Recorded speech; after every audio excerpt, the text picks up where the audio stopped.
They told you freedom was a passport, a diploma, a bigger paycheck.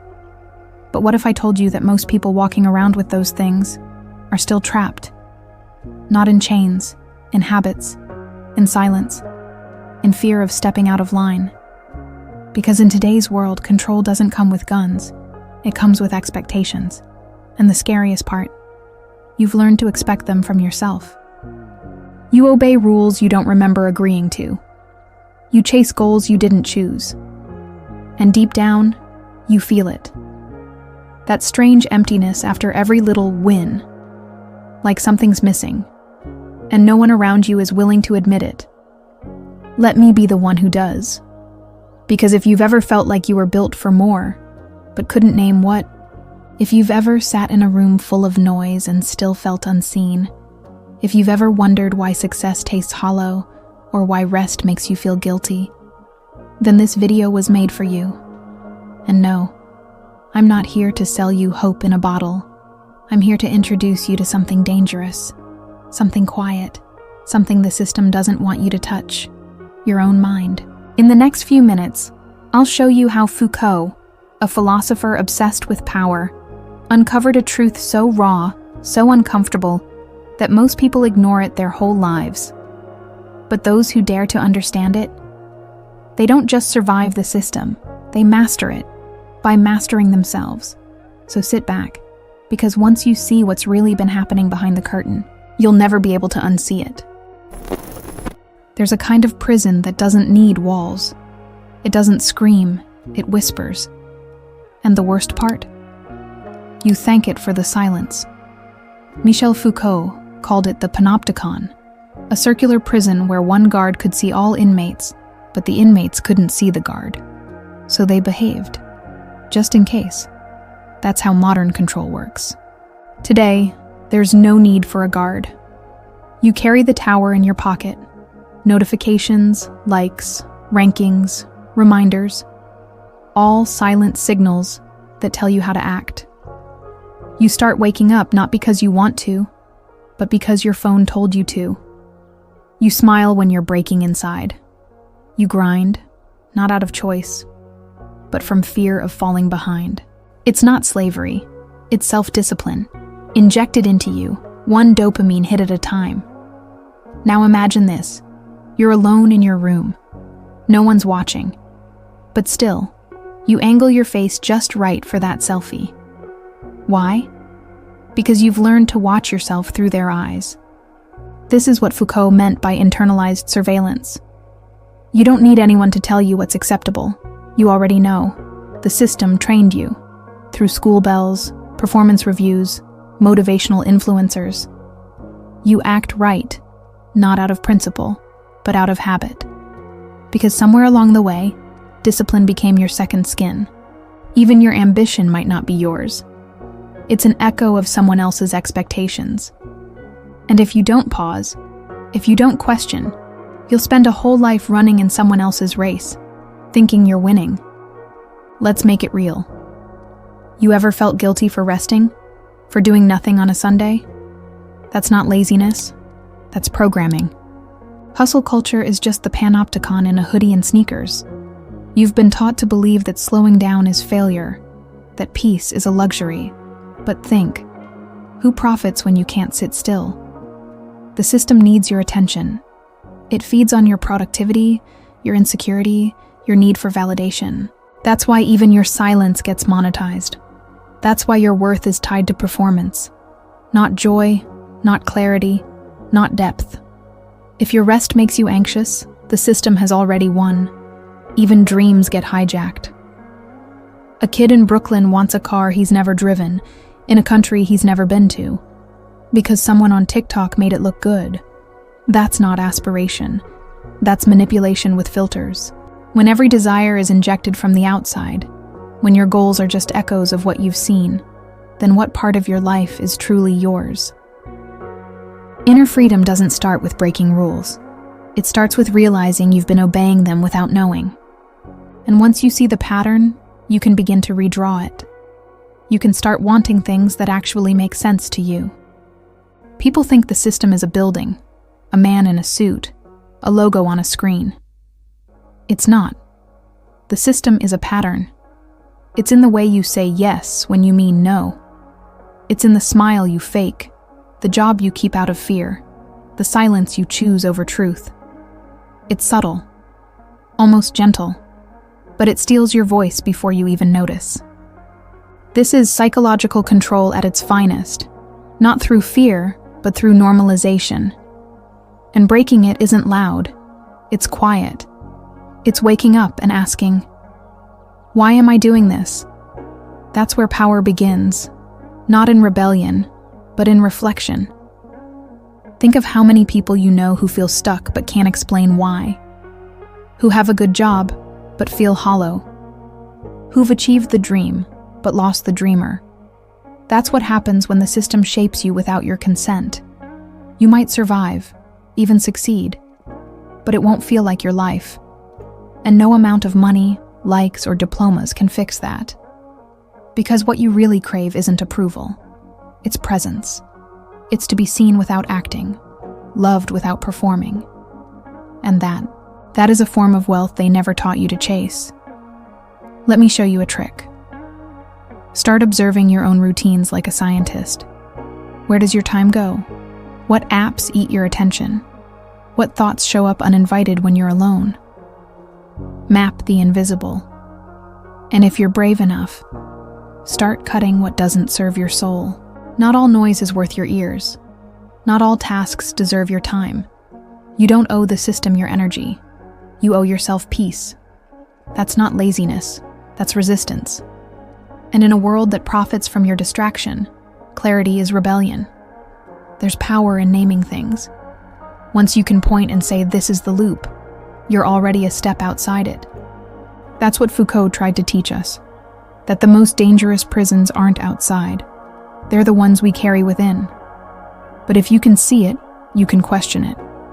If you can question it, you can break it. And if you can break it, you can build something better, something that's yours. So now the real question becomes, if you're not being watched, would you still act the same way? Would you still choose what you've chosen, if no one ever saw it? You don't escape the system by running away from it. You escape it by becoming someone it can't control. And that, my friend, starts with self-mastery. Not the kind they sell in productivity books. I'm not talking about waking up at 5 a.m. and cold showers. I'm talking about mastering your inner weather, knowing what storms live inside you, naming them, holding them without drowning. When you don't know what controls you, anything can. But when you understand your own patterns, your triggers, your addictions, your inherited fears, you stop being easy to manipulate. The system loses its grip, because now, you're not reacting, you're choosing. Most people walk around as if their minds belong to someone else. They scroll, they shop, they respond, they obey. Not because they want to, but because something in them was trained to. That's not autonomy. That's conditioning. And the tragedy is that it feels normal, but self-awareness breaks the spell. It's like suddenly realizing you've been clenching your jaw for years, and then, finally, relaxing. Self-mastery is not suppression. It's not pretending to be calm when you're boiling. It's understanding why you boil and learning how to hold the fire without letting it burn everything down. That's power. Quiet, steady, unstoppable. Let's get practical. You want self-control? Start with your mornings. How you wake up is how you live. If the first thing you touch is your phone, you're already giving your mind away. Instead, try this for 1 week. No screens for the first hour. Journal. Read 5 pages of something nourishing. Marcus Aurelius, James Clear, even a Foucault excerpt if you're brave. Sit with yourself before the world sits on you. It's not about becoming a monk. It's about reclaiming territory. Every choice you make from intention, not impulse, is an act of revolution. Especially when no one's watching. The system doesn't fear loud voices. It fears silent clarity. Because a person who knows what they want, and more importantly, what they don't want, is dangerous. You stop being bait. You stop being sold to. You stop begging for validation. And suddenly, your presence alone makes noise. That's the paradox. The more you master yourself, the less you need to prove anything. People feel it. In your eyes, in your posture, in your refusal to entertain what drains you. True power doesn't need a spotlight. It radiates, and people can't look away. Now imagine this in the real world. A working-class single mom, barely making rent, starts studying finance on weekends. No formal degree, just grit. She tracks every dollar. She cuts toxic people. She builds a side hustle. Slowly, her life becomes hers again. Not because someone saved her, but because she chose to save herself. That's self-mastery in motion. And that kind of power, the system can't monetize. It can't suppress it either, because it came from within. That's the kind of transformation no institution can provide, and no algorithm can replicate. Let's be clear. This path isn't glamorous. It's quiet. It's lonely. Some days, you'll want to give up and go back to autopilot. But every time you pause before reacting, every time you breathe instead of exploding, every time you say no to something that used to own you, you take your freedom back, piece by piece. And eventually, the chains that once felt invisible become laughably obvious and easy to step out of.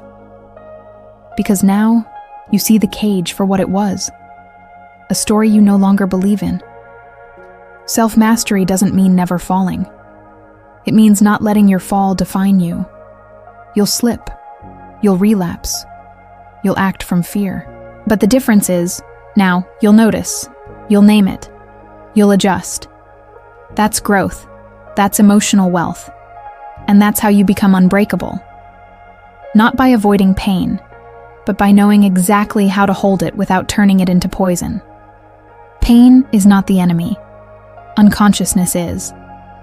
And once you realize that, you become more than just a survivor. You become sovereign. And here's the part they don't teach. The more you master yourself, the less you fit into broken systems. You stop being manageable, predictable, profitable. You start creating your own rhythm, your own economy, your own value system. And yes, it's uncomfortable at first. But that discomfort, it's not weakness. It's rebirth. And if you've made it this far, you're already not who you were when this started. But there's still something deeper to uncover. Because knowing yourself is only half the path. What happens when you start rewriting yourself?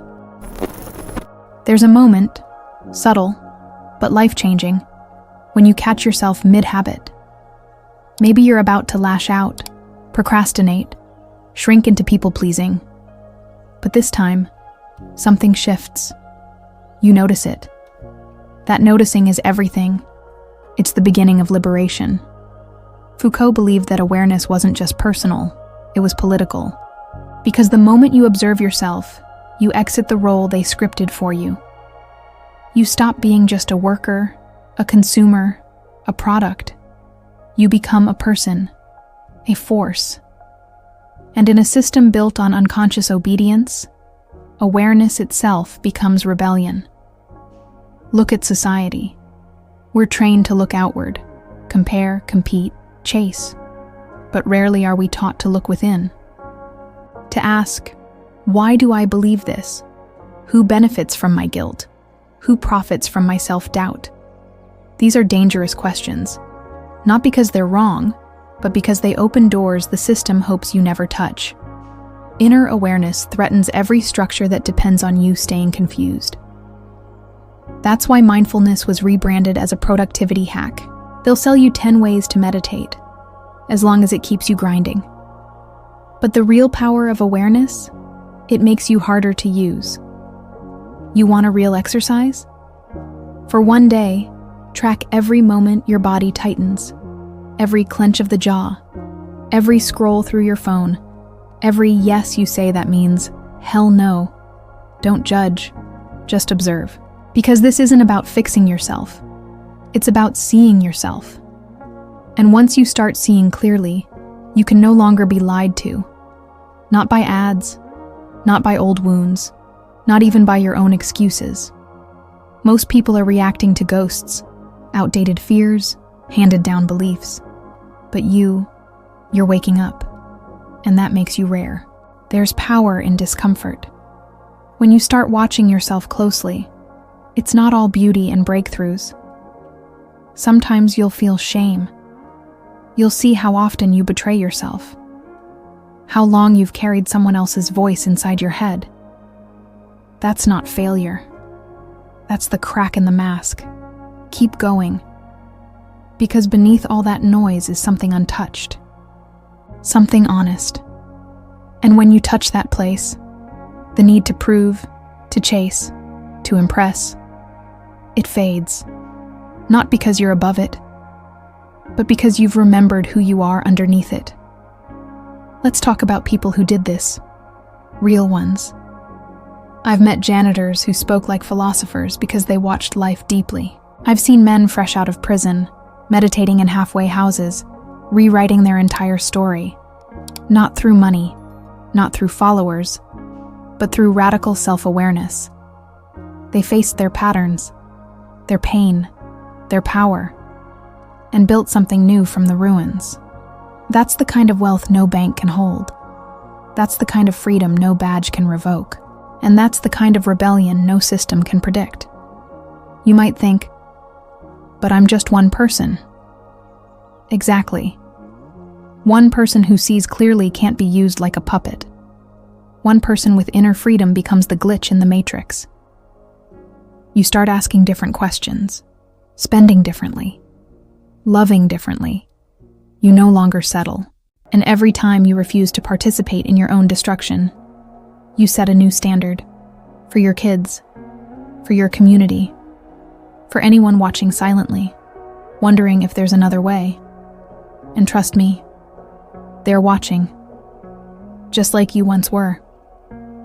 Here's the beauty. Awareness is contagious. The more you live awake, the more others start to stir.